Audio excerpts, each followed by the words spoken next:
Hey and welcome to another fun tutorial, and today I'm going to show you how you can create this cool effect here where you can have this flame in your hand and it looks pretty realistic actually. How come these effects are all some stuff that you can't actually have in real life? I always feel stupid when calling them realistic. Who cares? Let's get started. Now there's a similar tutorial to this one online already, but I've changed a few things and I think it's easier to make that way in case you know the other one, just in case. So we have the hand footage here. I'm just gonna drag that to new composition on the new comp button, and this is footage from videocopilot.net, and I don't have any footage of a hand myself. Unfortunately, if I did, it would be really bad quality, so sorry, but I'm not using that. I don't want to. That's embarrassing for me. I haven't got my new camera yet.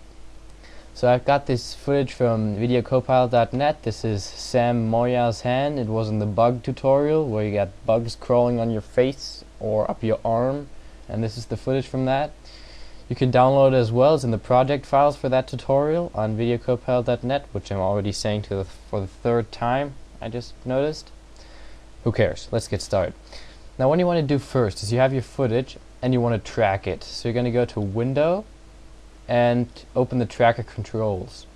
Then you're going to go to track motion, zoom in here a bit, select this track point, just scale it up a bit and move it to those points over there, for example. These work pretty well, not always, but they sometimes do. And because I don't want this tutorial to waste any time, I've already created that tracker. Well, I'm going to copy the one from the preview I just showed you, and we'll use that one instead for this tutorial. What you have to do is you just basically set it here, and you create a new null object in your composition, and then once you've got it tracked, you just click on the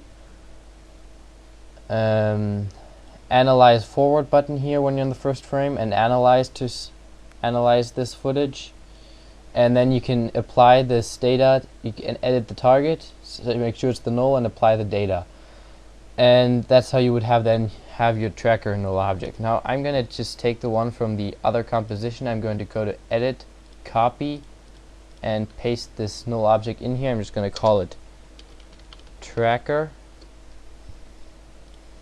And it basically, when I turn it on here, the visibility, it's stuck to my footage, well, basically to the middle of the hand for some distance. I didn't track all the way. I tracked I'm going to stop this at 2 seconds, press the N key to end this here at 2 seconds. And yeah, now we've got the footage tracked. So our next step would be to import the flame footage. Now there's footage like this on detonationfilms. Oops, that was a mistake, sorry there. We pull in our composition down here. There's footage like this on detonationfilms.com. You can just go there and download it. It's a really cool website with lots of flames and gunshots. I really recommend it. We're going to set this layer's transfer mode to add so that the black disappears, and this label down here, the detonation films, that's only on the very first frame. So or on the first view, it ends right about here. And because this is fairly long, this flame, we're going to drag it back so that we're just going to check the first frame here. Drag it back until we got this one spot that we want. There's this spot at the end where it just blows up and then it burns for quite some time. So we'll go there at this moment, and we're going to drag it up into the middle of our hand. Then holding one of these corners and the shift key on your keyboard, you can scale it up. It's a uniform scale so it doesn't distort anything, and we're going to make it even bigger, and that should fit.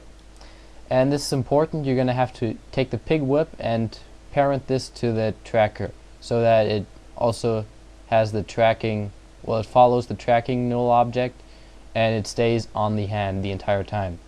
And now I'm gonna pull it up even a bit further there so it's in the middle of the hand, and I think that fits pretty well. So Now make sure you got the flame footage selected, and we're going to go to Effect, Color Correction, and where is it? Curves. And we're going to add some contrast. So just drag this up a bit, this down, just a tiny bit, so you can see a difference here. Just a tiny bit in contrast difference. It's not that great, but makes it look a bit better. And go also Effect, Blur and Sharpen, Sharpen. Because it's slightly blurred, we're going to add like a value of 25, and that brings back some of the details you can see there. Okay, we're done with the flame footage. Now, this, some people like to stop at this step. This looks, well, it looks like he has a flame in the hand, but yeah, it doesn't look that realistic. It just looks like it doesn't really look like anything. It looks really composited and fake. So we're going to add a new solid. We're going to call this Orange Glow, and in the color selection make sure you get a color like this. I chose 250, 150 and 15 for the RGB values. You can just use them as well. Okay, make comp size okay. Now I'm just going to leave the tracker at the top, and we're going to turn off the visibility for this layer for a second, and take our pen tool, and we're just going to draw a quick mask here on the hand, something like that. Turn the visibility back on, and you see we've got that. Now that looks really, really odd. So we're gonna go to, we're gonna hit, have this layer selected, hit MM, and the mask feather will feather this out a bit, and then with this layer selected, hit Shift T, which also opens the opacity, and we're gonna pull this down all the way to, sorry again, all the way to 37%. That's what I chose for the previous composition. And if we have that now. And also we're going to change the mode to add. So instead of that normal orange dark type, we have a glowy, I don't know how to describe this, more like it's a glow on the hand actually.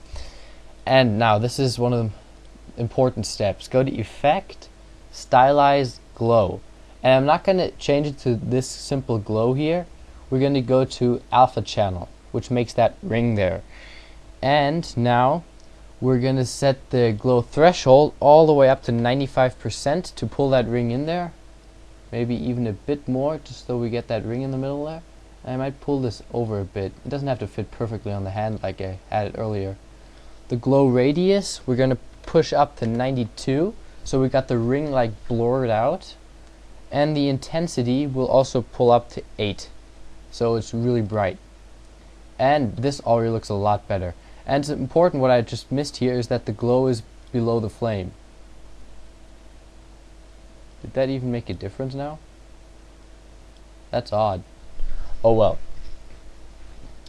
And the glow also has to be parented to the tracker so that it moves with the hand.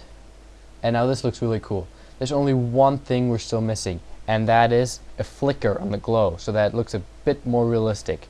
For that, we're going to open the opacity, and instead of adding keyframes that affect the opacity, we're going to Alt-click on the little stopwatch, and we're going to add a wiggle expression. And the one we're going to add is wiggle 10, 10, and hit enter on the numpad. What this does is it changes the opacity value 10 times a second. It changes it to 10%. And this is, for my limited experimentation with the first test, this seems to look pretty cool. If I do a quick RAM preview, we can see how this turns out, and that looks pretty cool. And maybe we can go back into our orange glow and turn up the threshold, pull that, well, we can't pull it any further. We have to make the mask a bit smaller. So maybe, oh, if I think about it, this looks okay. As long as the this ring doesn't go off the hand. We got the nice glow around on the fingers, over here, over there, on the thumb here. It looks really cool. And if you found this, so we're done here. If you found this tutorial any helpful, please go and visit my blog at KillianCoe, I don't know how you pronounce that, I won't even tell you how I do, .com. That's my YouTube username. On the blog you can view my tutorials. You've got these embedded right here in the YouTube player. I'm going to show you how you can create this cool. I'm going to turn the sound off, and if you go on full screen, you won't see this very well, but this is HD. You'll see this really good. It lags a bit too because I'm recording, but you can watch this tutorial in HD from a really fast server at YouTube. I really recommend it. I'm going to go to the home page right now. There's all my tutorials. Please visit, comment, and tell me what you think. Thanks for watching. Bye.